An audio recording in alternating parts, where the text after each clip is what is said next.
Truly, we are social animals. Since the beginning of time, human beings have lived together in communities and societies that are governed by a set of rules and regulations. To live a societally normal or acceptable life, we are often expected to take into account the views and opinions of others. Now, this is a double-edged sword. On the one hand, other people's opinions can be great constructive data points. But on the other hand, fixating on people's opinions of us can also cause anxiety, rumination, and self-consciousness. So how do we go about navigating this phenomenon? Today we'll be talking about FOPO. Hello viewers, my name is Dr.Rosy Thachil. I'm a board-certified cardiologist, and welcome to my channel where I talk about all things personal development. Before we begin, please take a moment to like and subscribe to the channel, and don't forget to hit the bell icon so you get notified when I come back with another video.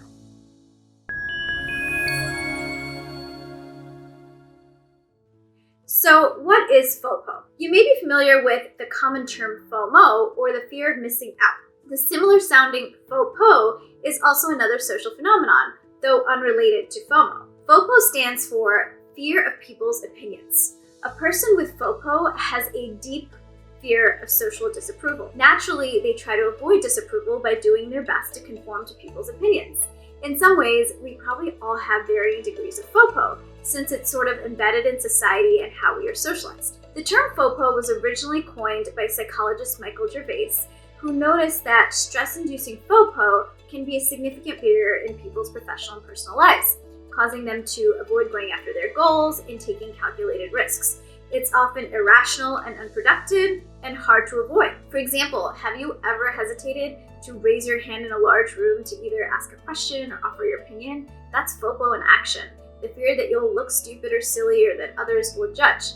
With the advent of social media, FOPO in some ways has become stronger because now you can quantify your social approval via likes, subscribes, and shares, and digital connectivity means people judge you around the clock. FOPO at some point in human history was probably an adaptive phenomenon that promoted survival. For example, back in the hunter-gatherer days, groups of people relied on each other for basic necessities, and not having social approval or being expelled from the group might mean not eating or not surviving. Obviously, in the modern age, this kind of thinking doesn't really make sense anymore, but we still place significant value on societal opinion. Here's a deeper dive into ways in which FOPO affects or can affect our everyday lives. Number 1, FOPO restricts us. When we're always worried about following other people's advice or consumed with people-pleasing, we limit ourselves, we box ourselves in. We focus on making choices that pass people's approval, and that in turn kills our creative or innovative drive. And it forces us to become one with the crowd. In other words, FOPO snuffs out individuality. The fear of social rejection can really hold you back. It can inhibit you from taking risks in your career or even signing up for opportunities out of fear that people might just belittle you. It can stop you from performing at your highest level. In your personal life, it could lead you to living a lifestyle or vision that is not authentic to yourself, essentially a life that someone else has designed for you. Number 2, FOPO fuels anxiety. Working exceptionally hard to meet people's expectations and always being on our toes around others can be a source of anxiety. We're forced into a vicious cycle where we spend a huge chunk of our energy thinking about others' opinions of us. It can lead to rumination, and of course, if we don't get the social approval we seek and our efforts seemingly go to waste, then this can in turn be discouraging and a bit of a downer. Number 3, FOPO causes you to neglect your authentic self. When you're overly concerned about others' opinion of you, you'll always be making choices that they'll approve of. Sometimes these choices may not represent you. You'll be presenting a fake version of yourself as opposed to showing up as your real self. It's important to keep in mind that people will always give advice or judge you based on their lens and their own life experiences and values, which may or may not be wildly different from your own. At the end of the day, neglecting your authentic self can be exhausting and it's just not sustainable long term. So how can we manage FOPO? Here are a few tips. Number 1, vet the opinion itself. It's important to figure out if a given person's opinion should hold weight in your life. It's important to be selective about the people you trust and whose opinions you hold to a high standard. A few questions to ask yourself: who is the opinion coming from? Is this the opinion of a trusted friend, mentor, or advisor? Or is this a random stranger on the internet hiding behind a screen? These two are very different people. What is their intent? Is this someone who has your best interest at heart?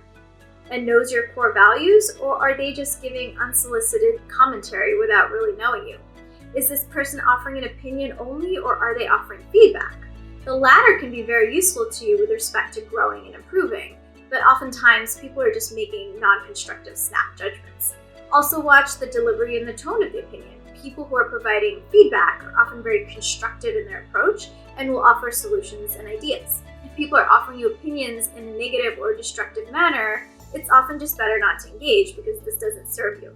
Someone once told me, when you're taking opinions or advice from someone, step back and take a look at that individual. Is that someone you want to be or aspire to be? If not, you have no business caring what they think anyway. Number 2, ignore the negativity. Easier said than done sometimes. We live in a digital age with internet and social media. Social connectivity is at an all-time high. And while this is generally a very good thing and can be leveraged in so many positive ways, it also opens up opportunities for negativity, trolling, and naysayers. Negative or slandering comments often stem from a need and a desire to be held in a higher public opinion. People try to break down or crush the self-esteem of other people to derive personal pleasure and to make themselves feel or seem superior. When you're on the receiving end of this kind of negativity and you engage with them, whether it's in person or online, you're actually just giving them time and energy to that negativity. It's usually not worth it. Number 3, assess the origins of your FOPO and get support. Oftentimes, FOPO could stem from buried memories or past situations in which we face the rash of other people's opinions. Perhaps these moments happened a while ago but are still guiding your decisions today. Or perhaps you have some long-held self-limiting beliefs that are shaping your behavior. It may help to talk to someone about these things. Coaching can often help with this. It's also important to take into account the context in which your FOPO may have arisen.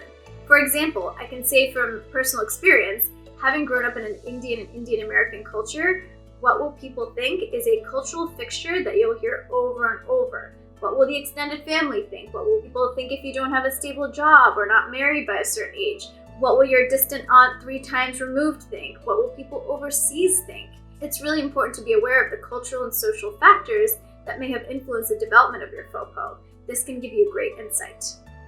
Number 4, find and strengthen your authentic self. Essentially, you have to be mindful of who you are.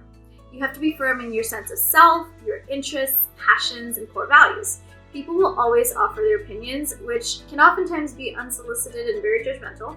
But if you're rock solid in who you are and what you stand for, it's really hard to be shaken. It helps to develop self-awareness and really look at what your purpose is, what brings you joy. According to Michael Gervais, one of the strongest weapons against FOPO is to develop your personal philosophy, essentially a collection of your beliefs, values, and standards. If you can develop this serves as sort of a roadmap in navigating life.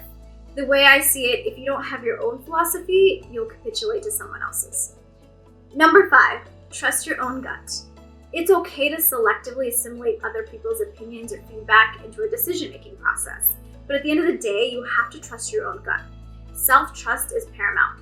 You know yourself the best and always listen to that inner voice, even if it means going against the grain. Number 6, find intrinsic motivation.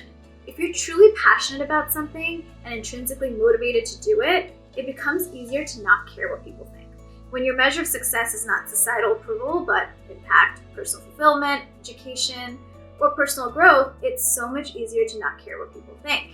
It's easier said than done because in so many ways, both professionally and personally, we are judged and compared to others on a daily basis. At the end of the day, FOPO is an unavoidable phenomenon. To some degree, we all want to be liked. It's human nature. For example, as I make this video, I do hope that people who watch it enjoy it. However, the key is to not let FOPO hold you back, paralyze you, stop you from taking calculated risks or living your authentic self, or cause you anxiety. That's a wrap for today's video. Let me know if this was helpful to you. If it was, please don't forget to like and subscribe and leave me a comment below. Until next time.